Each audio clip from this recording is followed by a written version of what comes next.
નજર કરીશું અન્ય સમાચારો પર તો કડી માર્કેટ યાર્ડમાં પેઢીમાંથી સરકારી અનાજ મળતા કડી પોલીસ સ્ટેશનમાં ફરિયાદ દાખલ કરવામાં આવી છે।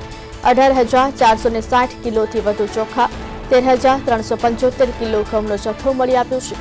કડી પોલીસ સ્ટેશનમાં ફરિયાદ દાખલ કરાયા બાદ તપાસ હાથ ધરાઈ છે। પેઢીમાં રાખેલા સરકારી અનાજના રાહત દરના ચોખા અને ઘઉંનો જથ્થો મળી આવ્યો છે। કડી માર્કેટ યાર્ડમાં દુકાન નંબર 15 ને 17 માંથી આ જથ્થો મળ્યો છે। પેઢી માલિક સોલંકી જેઠુભા દીપસિંહ વિરુદ્ધ ગુનો દાખલ કરાયો છે।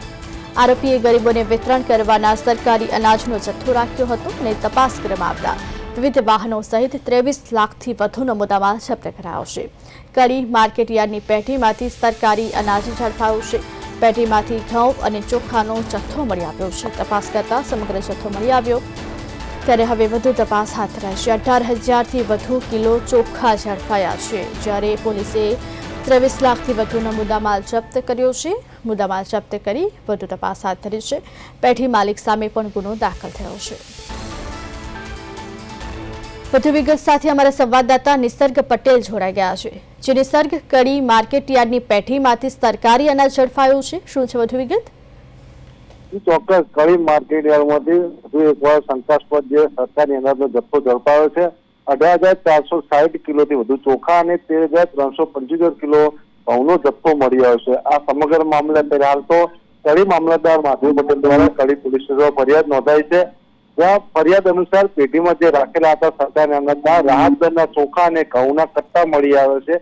જે કડી માર્કેટની દુકાન નંબર 15 અને દુકાન નંબર 17 માંથી આ જે ટોટલ જથ્થો છે તે મળી આવ્યો છે। પેઢી માલિક જે સોલંકી જેઠુભા દીપસિંહ વિરુદ્ધ મામલતદારે ફરિયાદ નોંધાવતા અત્યારે હાલ તો કડી પોલીસમાં ગુનો દાખલ કરવામાં આવ્યો છે। પરંતુ કહી શકાય કે જે આ આરોપી છે તે ઘણીવાર આ પ્રકરણ છે તેમાં સંડોવાયેલો છે। અગાઉ પણ આ રીતે તેની પેઢીમાંથી જે ગરીબોને વિતરણ કરવાનું જે સરકારી અનાજ હતું તે પણ મળી આવ્યું હતું। આ બીજી કે ત્રીજી વાર આ રીતે તેના ઉપર ફરિયાદ દાખલ થઈ છે અને તેની પેઢીમાંથી સરકારી અનાજ મળી આવ્યું છે।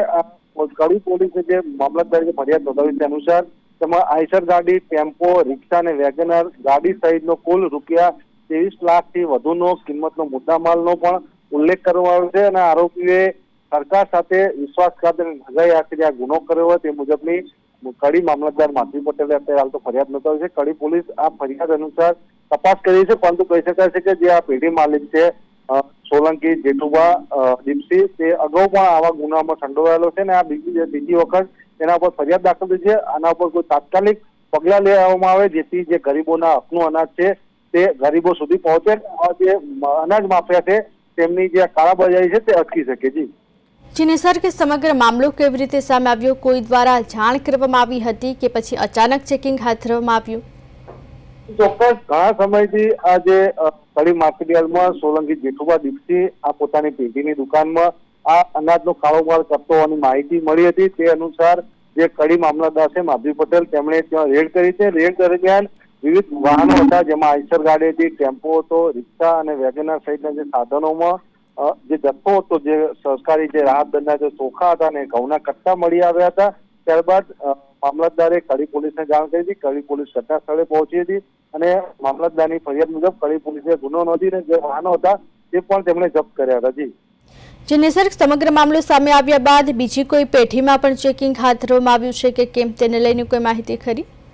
અત્યાર સુધી હજુ સુધી કોઈ પેઢીમાં તપાસ હાથ ધરવામાં નથી આવી, પરંતુ આજે જે ઈસમ પકડાયો છે તે કડી બજારમાં અનાજ માફિયા તરીકે પ્રખ્યાત છે અને વારંવાર તે જ આ પ્રકારના ગુનાઓ આચરતો છે ને જે રાહત દરના ચોખા અને અનાજો છે તે પોતે આ જે ધંધો છે તે કરતો હોય છે ને હજુ સુધી બીજી કોઈ પેઢીઓમાં કે બીજી કોઈ દુકાનમાં હજુ તપાસ કરવામાં આવી નથી। પરંતુ ચોક્કસ છે કે કડી પોલીસ અને જે મામલતદાર છે ત્યાં મુદ્દે કડક એક્શન લઈ રહ્યું છે ને અગાઉ આ મુદ્દે બીજી પેઢીઓમાં પણ તપાસ હાથ ધરશે અને જે પણ લોકો આ સરકારી અનાજ સાથે જે લેવા અંગે જે સંડોવાયેલા છે તેમના ઉપર કાયદેસર ગુનો દાખલ કરશે।